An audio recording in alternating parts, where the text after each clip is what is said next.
Hello everyone, Charles Watts here. Welcome back to Inside Arsenal. It is a weekend. It is Saturday. I hope you're doing well wherever you're watching or listening to this around the world. Thank you, as always, for joining me. It is Champions League final day, isn't it? I have woken up with a tinge of regret this morning, thinking I should be making my way over to Munich, already be in Munich for the Champions League final. What an unbelievable occasion that would have been, so close.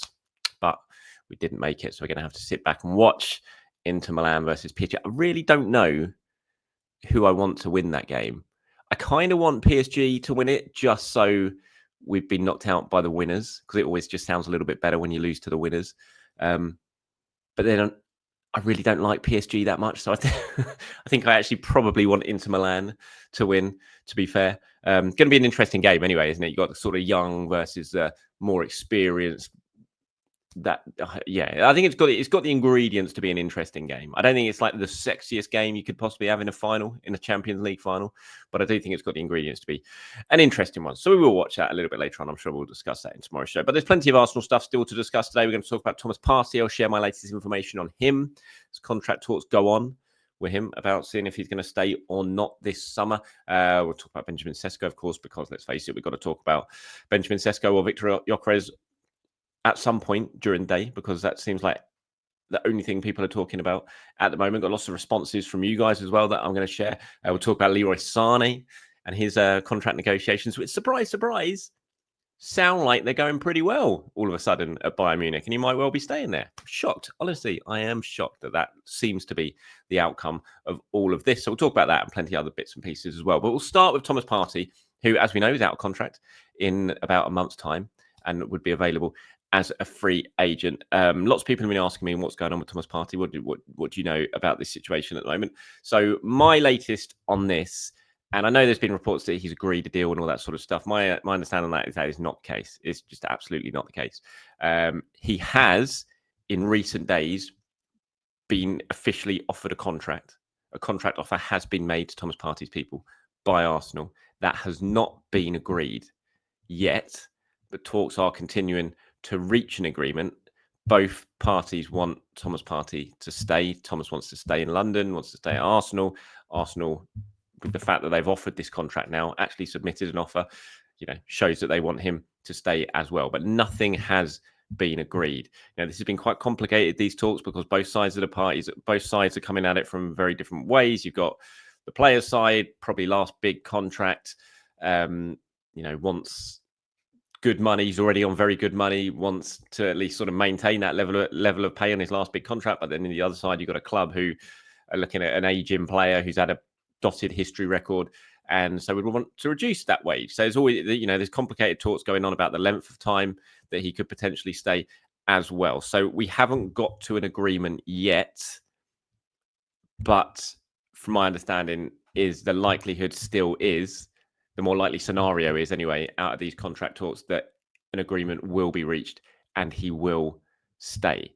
So that's my latest information on Thomas Partey. I know there has been reports going around that he has agreed a contract with Arsenal, but certainly from my understanding of the situation, that is not the case. There has been a contract offer made, but it has not yet been agreed. But talks are continuing and looking like they are progressing to the stage where he will sign that new contract. But it hasn't happened yet, so we'll have to wait and see on it. It could obviously all change. We know that Zubimendi is coming in. As far as I'm aware, he's not worried by Zubimendi coming in and what that would mean for him, and maybe less minutes. He's quite excited by the prospect of that. He sees Zubimendi as coming in as, Jorginho's replacement in the squad. So I don't think there's any sort of fear about that and what it means for him in terms of less playing time next season. He's up for the competition, all that sort of stuff. So we'll wait and see on that. But that's my latest information. Contract offer now made by Arsenal, not accepted yet. Talks still ongoing to come to a sort of acceptable agreement for both parties. Right, let's talk about Benjamin Sesko, shall we? Who just continues to be a source of unbelievable debate amongst Arsenal fans. Sesko, I wrote a piece on it yesterday. I felt like I really actually had to write something for my website on the whole furore really over whether it's going to be Sesko, whether it's going to be Gyökeres, what side of the what side of the fence you sit on, how angry people seem to be getting if it's the person that you don't really want and you'd rather have the other, and how angry people get in terms of if it might not be the pick that they want. Anyway, sorry, I've still got the after effects of this cold that I've had for about 2 weeks now. Florian Plettenberg reported yesterday that now that negotiations are sort of now officially have begun between Arsenal and Leipzig over Sesko. So a few days ago, there was a meeting between executives in London, Andrea Berto and Marcel Schaefer. It remains unclear whether Arsenal are able to afford the full package. Discussions are currently ongoing about possible payment structure. The release clause is set at over 80 million. So there is different payment structures apparently on this. When you listen to what the reporters over who are very, very close to Leipzig and Sesko are saying, that you don't have to pay the release clause. The release clause is kind of set, but if you don't want to pay that, you could pay more to get him, but you could structure that deal more favorably so you don't have to pay anywhere near as much up front, if you see what I mean. So the overall total of the deal could be more, and that's where negotiations at the moment between Arsenal and Leipzig could be happening to agree to a sort of larger transfer fee, but spread over the cost of a lot more years than what you'd have to pay if you just go and play the release clause. So yeah, Florian said negotiations have begun. I'm not sure what the difference between negotiations and concrete talks are, because Arsenal were in concrete talks, according to Florian, actually, about a week ago. Romano obviously tweeted that yesterday. So I'm not sure the difference between concrete talks and negotiations, but interesting bit of information there about Andrea Berta and Marcel Schaefer meeting in London at the moment. So we'll see how that goes. As Florian says, Victor Gyökeres is still high on the list, but currently the focus is on Sesko. I would suggest on this that, the talks around both strikers are still absolutely going on to make sure that everyone's in a position, if you need to sort of flick the switch and go and get one, you're in a position to actually do that. So I wouldn't at the moment think that you're just focusing purely on one player. Padawan's got in touch saying, you've been swinging between Gyökeres and Sesko for a while, Charles, but I saw some stats that helped me settle on a direction. Adam from Cannon Stats did a nice comparison of goals against levels of opposition on Blue Sky. You can look at the detail if you want, but the headline I'm taking from it is over half of Gyökeres' goals are against opposition weaker than we play much at all. 34 of his goals were scored at a level Havertz had 66 minutes playing against. Sesko had 178 and Gyökeres had 3,200-ish. He can only play what's in front of him, of course, but his crazy record is really giving me massive flat track bully vibes. There's an argument that Gyökeres is the weakest of the three if you want a striker to unlock those big games that we struggled in the last 2 years. I think I might firmly be Team Sesko now. However, like you, if it is Gyökeres, I won't be burning down the stadium, thankfully. I think your piece yesterday shows us that we have entered proper transfer silly season already. Yes, we certainly have done that. The fact is, Champions League final hasn't even been played yet, and everyone's already in an absolute meltdown over who we are going to sign, or more importantly, who we're not going to sign. So yeah, interesting stuff. I think that's a really good point there in terms of Gyökeres as well. When you sort of do compare, I know everyone's sort of a lot of people who are pro Gyökeres. Let me just take Marquinhos off the screen a minute while I carry on talking about. So a lot of people who are very, very pro Gyökeres. And again, I kind of still just about favour Gyökeres at the moment.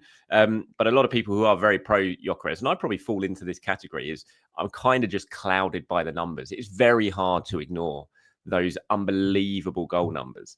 But then you do have to really take into consideration who you're playing against and the level teams you're playing against, and take the top three out in Portugal. And you are basically playing against championship level teams, high level championship level teams, potentially a few of them, but then lower end championship teams, the rest of them. And that does have to be taken into context when you're considering the sheer amount of goals that Gyökeres has scored. But he has got a good record in the Champions League as well. So yeah, good point. Well made, Padawan. Thank you very much.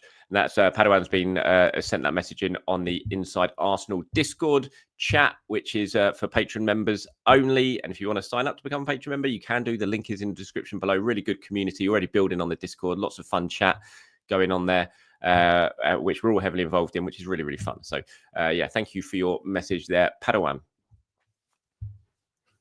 Okay, we will now talk about Marquinhos, who is on his way to Cruzeiro now. He's obviously been there on loan for a fair while. It had looked like the loan wasn't going to be made permanent because he had to play a certain amount of games for that move to be made permanent. And one game before he hit that number, Cruzeiro took him out of the team and didn't play him because they weren't sure if they wanted to complete that deal on a permanent basis. And it looked like it wasn't going to happen and he was going to return to Arsenal. But there has been a change of heart now. Cruzeiro have brought him back into the fold and he will be signing on a permanent deal for them. It's going to pretty much be the same amount of money that Arsenal paid to bring him to Brazil in the first place. So you're kind of making your money back on him a little bit. It's not massive. It's not going to add a load to the transfer fund or anything like that. But it was just, it was worth it, that deal. It was worth a go. Sometimes you make those deals. Sometimes they work out. Like Gabriel Martinelli has obviously worked out massively with Marquinhos. It just didn't quit. It didn't quite work out. He wasn't quite at the level required. So back to Brazil he goes, and good luck to him. So yeah, it's going to be about sort of 3 million euros. I think it comes to really. Arsenal are going to be receiving from Cruzeiro for him, and I'm sure that will be announced pretty soon that he is on his way back to Brazil permanently rather than just on loan. Leroy Sane, again, as I said at the beginning of this video, I'm shocked by how this appears to be heading towards the outcome of him staying at Bayern Munich. Obviously, there's been lots of links to Arsenal, to not just to Arsenal, to Spurs, I saw, and other clubs as well. And as people have been asking me about it, and I've been telling them that Sane has been sort of offered round to the market because he's out of contract. So that was absolutely what his agents need to be doing to see what the interest is and who would be willing to pay what if he was to leave Bayern Munich on a free transfer. And, you know, Arsenal are one of the clubs who have been contacted and have been sort of, I'm not sure I'd describe it as mulling it over, but, you know, you get contacted about an opportunity to potentially sign someone like Leroy Sane. You're going to consider it, obviously, because he's a very good player. He's had an unbelievable career and he's still just 29. So he does have some football left in him. But I've always been very skeptical of this one. Whenever it comes to Bayern Munich players and contract negotiations who are coming up to free transfers, you kind of know how it's going to end up playing out because past history tells you. And we've seen it, even recently, we've seen it with, oh my God, his name's totally escaped me. You're going to have to remind me in the comments here how I've forgotten this guy's name. Honestly, I'm getting so old. Scored the winner, knocked Arsenal out of the Champions League 2 years ago in Munich. I was there. Very famous Bayern Munich player and German player. I'm still trying to pluck it out of the air somewhere, and I can't. Absolutely mad. Tell me in the comments below, please, people, before I go mad. Yes, but you know who I'm talking about. Available on a free transfer. Arsenal were linked. Did it happen? Of course not. He signed a new contract with Bayern Munich, and we've seen it with other previous examples as well as that. And yeah, so Sane's agent has been in Munich for talks in the last 24 hours, and those talks appears to have gone pretty well. And Bayern appear to be slightly changing their tune on what they're going to be offering him, and maybe will up it a little bit to try and get him to stay. They very much want him to stay, and he would rather stay as well. So I'm sure deep down, like we were all pretty much known, that the outcome of this is that he's going to get a new contract with Bayern Munich and he's not going to be going anywhere. To Arsenal, to Spurs, to anyone, it would be staying at Bayern Munich. But we'll see. You never know. I might be wrong. And if I am, I hold my hands up and I apologise to Leroy Sane and everyone involved in this transfer, and will hold my hands up. But I'm still 90% certain that he stays with Munich. I still can't remember that player's name, and I've been thinking about it the whole time I've been rattling on to you for the last minute. I've been trying to think about it in my head, and I still can't remember his name, which is absolutely going to bug me. As soon as I turn off recording this, it's going to pop back into my head. But I'm sure you'll all tell me. In fact, I'm going to go and search it up on Google as soon as I stop recording this. Anyway, okay, some questions and comments now before we wrap this one up. Lots of responses to the Gyökeres Sesko stuff I was talking about yesterday, and to the piece that I wrote yesterday about the sort of madness and the anger that it seems to have brought from so many people. Greatest Gunner is that? Sorry, I'm squinting there to read who it was. Greatest Gunner, it is. It says, Twitter fans is a different breed of fans. However, I get the frustration and I share it. How long can a project run for? Gyökeres is the proven goal scorer that can get us over the line. It seems we're looking at potential rather than someone proven to get numbers in front of goals. See, this is where, and again, I'm just a little bit more pro Gyökeres. I don't really buy this argument. And I think the one below it sort of says it as well, which is from Risha. He says, I like either option. My only concern with Sesko is he's a little bit less experienced. I wouldn't want that as an excuse for why we don't win the Premier League. Hostility around this is crazy. So I don't really agree with either of these statements. I don't look at Sesko as being less experienced and Gyökeres is younger. But 2 years ago, Gyökeres was playing in the Championship. He's only been playing in a top league, and that top league's not even one of the top 5 leagues for 2 years.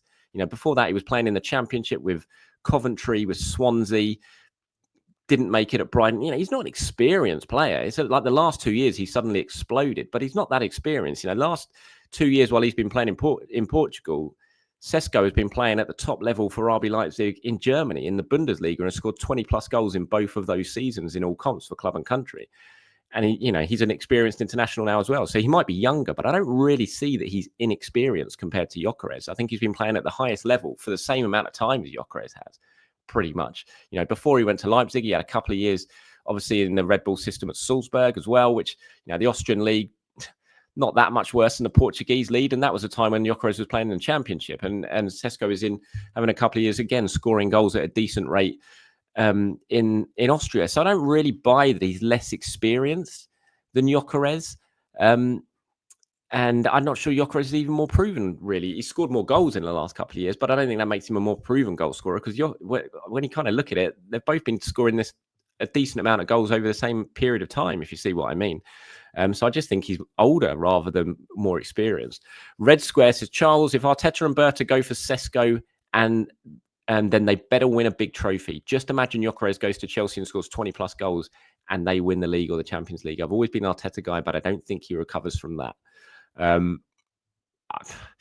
It's going to be a defining transfer. There's no doubt about it, because everyone's focusing on the striker. It is going to be a defining transfer. I think Arsenal know that, because we've waited so long for this one to arrive. So because it's become such a big talking point, not just within Arsenal, the Arsenal community, but the wider football community. Every single pundit has been talking about it for years now, that Arsenal need a striker. So when that striker finally arrives, whoever it may be, there's going to be huge amounts of focus on him, no doubt about it. And it is going to be a defining transfer.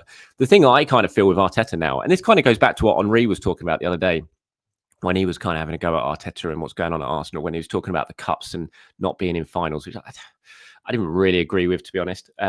But I don't think, when you say they better win a big trophy, so basically it feels like next season, if Arteta doesn't win the league or the Champions League, he's going to get hammered whatever happens, or Arsenal are going to get hammered whatever happens. Is the Carabao Cup going to be enough? I don't think it is now at this stage. I think there's been so much focus, because Arsenal, what they've done, the consistency they've shown in the league and how close they've come in the league and in the Champions League this season, that I don't really see that an FA Cup or a Carabao Cup win next season is going to ease the pressure on him externally. I think internally it'll be fine. If he wins one of those, I don't think there'll be any talk of Arteta getting sacked or anything next year if he brings a trophy to Arsenal. But I think externally, I don't think it really matters. I think he'll get destroyed anyway. I think it's basically going to be, you have to win the league or the Champions League, or it's been an absolute failure. Which is why when I go back to the Henry comments, when he talks about getting to a final, I don't think that makes much of a difference now, because he says United got 5 in a row when they've been awful, and that's true. But that kind of takes the pressure off them a little bit. I don't think it takes the pressure off Arsenal, because Arsenal's expectations and standards now are so much higher, because they're seen as being such a good team who should be winning the league. I don't think a cup makes any difference for them. I don't think it makes much of a difference to Arteta either. I think he talks about just winning the Champions League and the Premier League as well. So you're right, Red Square. It is very much going to be, this is going to be a defining transfer for how he is seen, no doubt about it. Here's one from Edward now, who says, I learned a lot during the Mudryk saga. I was so excited about him and invested heavily emotionally in that signing. I was very disappointed when it didn't happen and underwhelmed by Plan B. I still do wonder what his story would have looked like at Arsenal, but perhaps we dodged a bullet. The Plan Bs were excellent on the pitch and value-wise. These days, I wait and see who we sign, and I enjoy learning about the new player and hope it works out. I think either of these players will do well. I'm just so excited that we're signing a striker of this value and caliber. See, that's a good comment, Edward. That's exactly how I feel about it. It doesn't need to be all this rage and anger and, we're signing the wrong player, he's a disaster. I've seen like Arsenal fans posting videos of Sesko's worst misses. So what is that about? Seriously, what is that about? You could clip up Erling Haaland's worst misses and make him look like the worst striker in the world. But we all know that he's not. Everyone misses chances. Absolutely everyone misses chances. So it's just what good does that come from Arsenal fans doing it? I don't get it. I really don't get it. It's just, football is mad nowadays in the murky world of football and social media. Right, last one's here. Mark says, hi, Charles. This was in response to my mate, Mark Shatliff, who got in touch yesterday and was asking, have you ever known a a sort of transfer like this when it's a real clear 50-50 choice going into the summer between one player or the other. He couldn't remember too many. I couldn't remember too many. I asked you if you guys could, and a few of you have responded here. Mark says, regarding another time when we and the club have been split on signing one or two players, Odegaard versus Maddison comes to mind. We definitely made the right choice there. Yeah, that was one summer. I remember Buendia was in the mix then as well. There was an Odegaard versus Buendia sort of chat for about six weeks before Buendia eventually went to Aston Villa from Norwich, and Arsenal waited for Martin Odegaard. Certainly proved to be the right deal there. Sealord says, on the 50-50 thing happening before, I have two in mind, but this is just from memory, so not 100% sure. 2013, weren't we linked with getting one of either Benzema or Higuain all summer, as it seemed like what likely one was leaving, but Higuain went to Napoli, Benzema stayed, and we ended up with Ozil. 2017, weren't we linked with Lacazette and Aubameyang all summer, went for Lacazette, but then signed Orba next January. Yeah, I mean, the latter there, I think Aubameyang was never really happening that summer. It was always going to be Lacazette. But you're right about that, the Real Madrid summer of 2013, when kind of you knew someone at Real Madrid was going to have to go that summer because they were signing Bale. And it dragged on all summer, them getting Bale. And when they eventually bought Bale, they needed to get someone else, and we pounced in and ended up getting Ozil. But at the start, even a few days before we got Ozil, we were still thinking it was going to be Higuain. And then it ended up being Ozil because they changed their mind. Higuain stayed. Higuain went to Napoli. And did Higuain go to Napoli that year, or did he not stay that summer? I can't remember. But Arsenal travelled over there to get a deal done with Real Madrid, but when they left London to go to Madrid, they didn't actually know which player they were going to sign out of those talks. They ended up with Ozil. Non-Flying Iceman says, hey, Charles, think of the Jovetic and Benzema all summer, and obviously ended up with neither. Can't see AFC paying that much for Eze, as don't think he'll be useful out wide, even though he can play there, and we really need a left-wing goal threat. His release clause will need paying up front. I think his release clause is 68 million, from what I understand, 60 million, and then 8 million in potential add-ons as well. Whether that all needs to be paid up front, I'm not 100% sure on that. You say, P.S. hope the stadium doesn't bring in Carlin. Yes, I think we're all pretty much in agreement on that one, mate. And that's it from me today, everyone. Enjoy your Saturday. Enjoy the final later if you're going to watch it. I'll be back tomorrow to do it all over again. Speak to you soon. Bye-bye.